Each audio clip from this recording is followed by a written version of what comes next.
Salut mes amis, aujourd'hui on va parler d'une super méthode pour rester motivé et atteindre tes objectifs. C'est la méthode des petits pas. C'est une technique qui peut vraiment changer ta vie en te permettant de progresser petit à petit sans se sentir submergé. Alors comment est-ce que ça marche? Comment est-ce qu'on peut utiliser cette technique des petits pas efficacement? C'est ça qu'on va découvrir. Alors qu'est-ce que c'est la méthode des petits pas déjà? La méthode des petits pas, aussi connue comme la méthode de Kaizen, est une approche qui consiste à faire des petits changements progressifs pour atteindre de grands objectifs. Au lieu par exemple de chercher à tout changer d'un coup, tu fais des petites améliorations constantes et l'idée c'est que ces petits changements sont plus faciles à gérer et plus durables à long terme.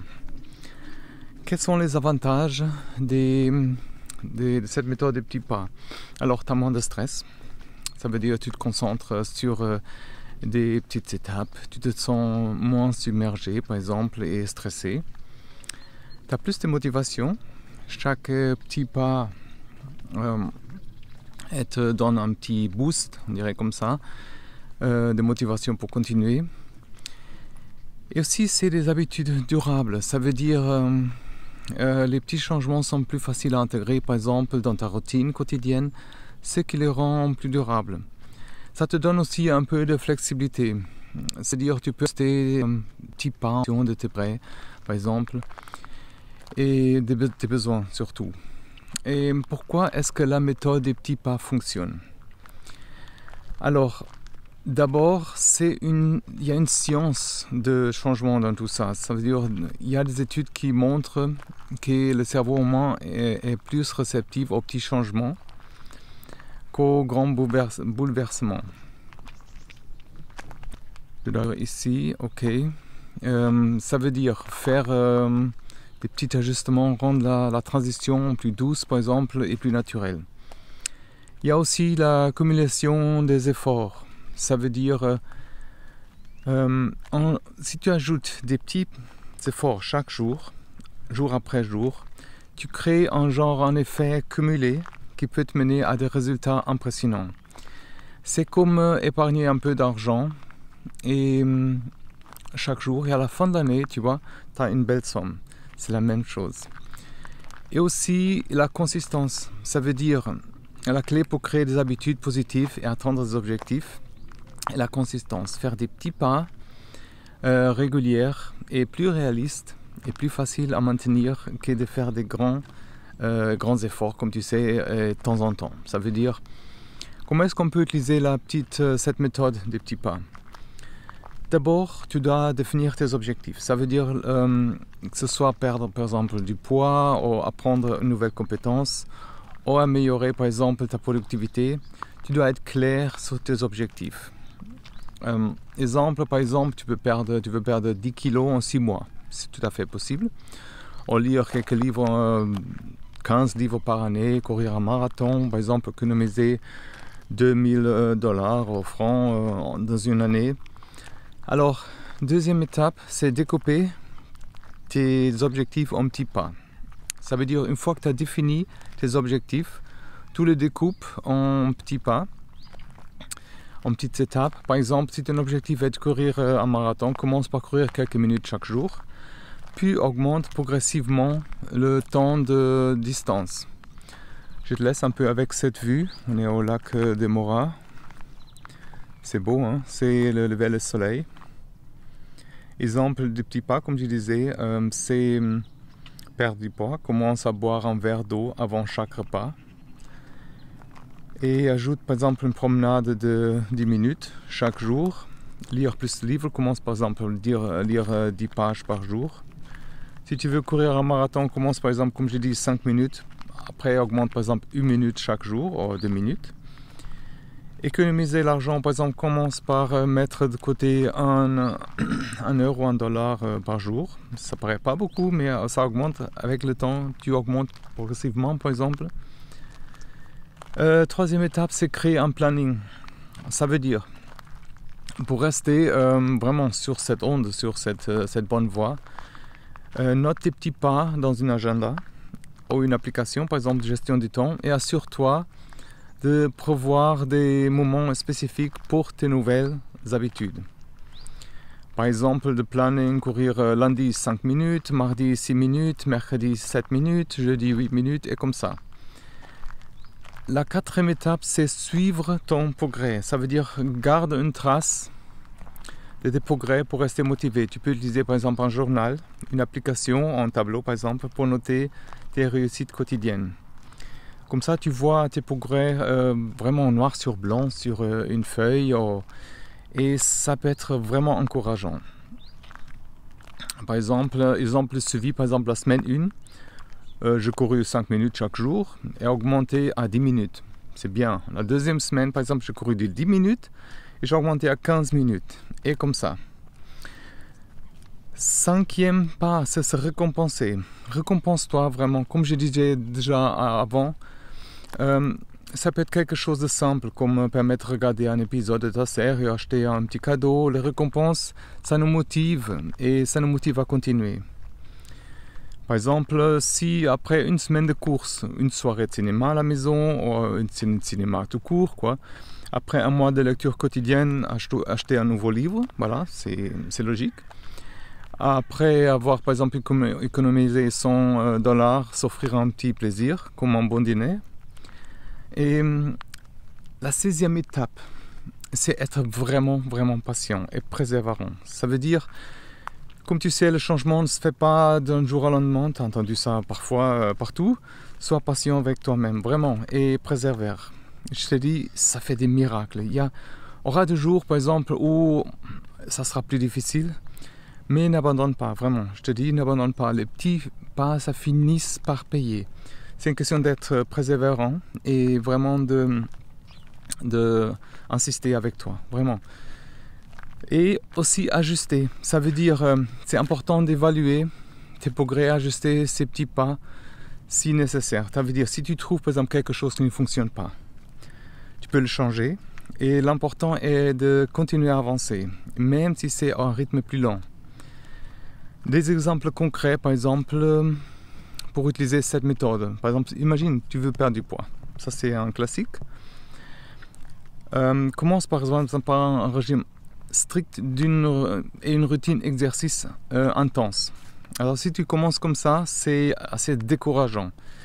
Avec la méthode du petit pas, tu peux commencer par des petits changements simples et progressifs, étape par étape. Par exemple, la première semaine, comme j'ai dit, boire un verre d'eau à chaque repas. Semaine 2, par exemple, ajouter une promenade de 10 minutes après le déjeuner. La semaine 3, par exemple, remplacer les boissons sucrées par l'eau ou du thé. La semaine 4, ajouter 10 minutes d'exercice léger chaque matin. Et la semaine 5, introduire plus de légumes, par exemple, dans tes repas. Ça, c'est bien.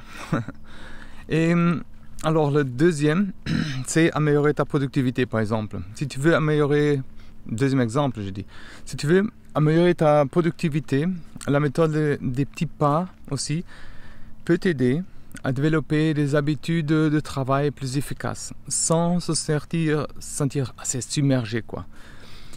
Par exemple, étape par étape, on peut dire la première semaine, planifier la journée la veille. Ça, on devrait faire de toute façon. Et par exemple, semaine 2, utiliser la technique Pomodoro. Comme je disais avant, c'est 25 minutes de travail et 5 minutes de pause. Semaine 3, éliminer une distraction majeure, par exemple, étendre des notifications du téléphone. Ça paraît des petits trucs, mais tu vas voir.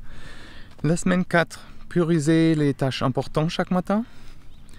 La semaine 5, prendre par exemple des pauses régulières pour éviter l'épuisement. Et par exemple, imagine tu veux apprendre une nouvelle compétence. Comment est-ce qu'on peut faire? Par exemple, tu veux apprendre à jouer un instrument de musique. Par exemple, tu peux commencer par essayer de jouer des morceaux complets. Et ça, c'est décourageant. Tu n'arrives jamais. Bon, ça dépend du niveau, mais avec la méthode des petits pas, tu peux progresser différemment. Par exemple, la première semaine, tu peux apprendre à accorder un instrument et jouer quelques notes. Voilà, pas plus que ça. Semaine 2, apprendre des accords de base, par exemple. Et la semaine 3, pratiquer des exercices de doigts pour améliorer la dextérité. Après, tu commences avec la semaine 4, jouer les chansons simples avec des accords appris. Et la dernière semaine, par exemple, augmenter la difficulté des morceaux. Voilà, progressivement. Alors, tout ça c'est bien, mais comment est-ce qu'on peut rester motivé avec tout ça, avec cette méthode des petits pas? La première étape, par exemple, c'est visualiser tes objectifs. Ça veut dire visualise régulièrement tes objectifs. Imagine comment ta vie sera une fois que tu auras atteint, par exemple, tes buts. Comment tu auras atteint tes buts. Imagine tout ça. C'est puissant, je te dis, c'est puissant. Cette visualisation, ça te donne l'énergie nécessaire pour continuer. Ça te donne la motivation. Deuxième, c'est se rappeler pourquoi tu as déjà commencé. Alors c'est important, note par exemple tes raisons et relis-les quand tu te sens démotivé. Et ça peut t'aider à vraiment à retrouver ta motivation. Aussi, je conseille par exemple de partager tes progrès. Par exemple, parle de tes progrès à tes amis ou à ta famille. Leur soutien peut te donner un boost de motivation. Et en plus, par exemple, partager ses réussites, ça rend l'expérience plus gratifiante. Tu peux aussi trouver un partenaire de motivation. Ça veut dire quelqu'un avec qui partager tes objectifs. Ça peut être vraiment motivant et ça peut faire la différence entre réussir et pas. Par exemple, tu peux t'encourager, vous pouvez vous encourager mutuellement et comme ça vous restez les deux sur la bonne voie. Et tu dois aussi évaluer et ajuster. Ça veut dire évaluer par exemple régulièrement tes progrès et ajuste des petits pas si nécessaire. Si quelque chose ne fonctionne pas, essaie une autre approche. L'important est de continuer à avancer. Par exemple, les obstacles.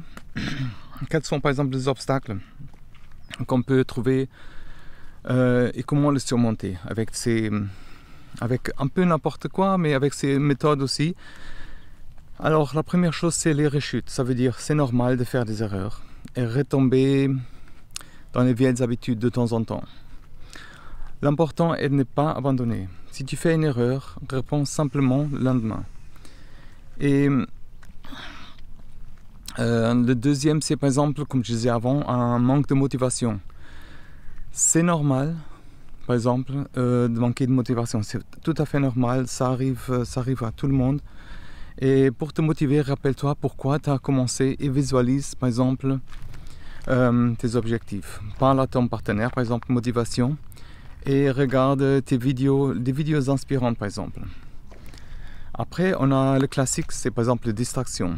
Les distractions, ça peut nous facilement détourner, comme tu sais, de nos objectifs. Ça veut dire, pour les éviter, créer un environnement, par exemple, propice à la concentration. Par exemple, tu peux désactiver les notifications sur ton téléphone et trouve un endroit calme pour travailler. Surtout ça. Après, on a le manque de temps, le vrai manque du temps. Ça veut dire, si tu as l'impression de manquer du temps, essaye par exemple de mieux organiser ta journée, priorise des tâches et élimine celles qui ne sont pas essentielles. Par exemple, tu fais une liste et tu sais vraiment lesquels sont vraiment importants pour réussir. Tu le sais, tu n'as pas besoin de trop réfléchir. Et après, on a quand même l'épuisement. Ça nous arrive aussi, ça veut dire c'est important de ne pas se surcharger quand même. Prends des pauses régulières, assure-toi d'avoir suffisamment de temps pour te reposer. Écoute par exemple ton corps et ajuste ton planning si nécessaire. On va conclure tout ça. Comme je disais ici, je suis à Mora. Ici c'est beau. Maintenant tu as à peu près tous les clés, les idées pour utiliser cette méthode des petits pas et rester motivé. Mais rappelle-toi que c'est important. C'est commencer petit et d'être patient. De rester constant. Avec le temps, je te dis, ces petits pas te mèneront vraiment à des grands résultats. Alors, si tu es prêt à commencer, fixe maintenant tes objectifs, découpe en petits pas et mets-toi au travail, quoi. Alors, j'espère que c'était vraiment utile pour toi. Si tu galères un peu avec tes grands objectifs, laisse-moi savoir dans les commentaires. Surtout, engage-toi et abonne-toi à la newsletter. Une fois par semaine, j'envoie avec des ressources, avec des idées. Et redis-moi surtout, maintiens-toi en contact et redis-moi qu'est-ce que tu penses de tout ça. Et abonne-toi à la chaîne et tu peux aussi partager avec quelqu'un. Tu penses avoir besoin de ces idées et ces conseils. En tout cas, je te souhaite courage. Merci beaucoup d'être là et à la prochaine. Bye bye.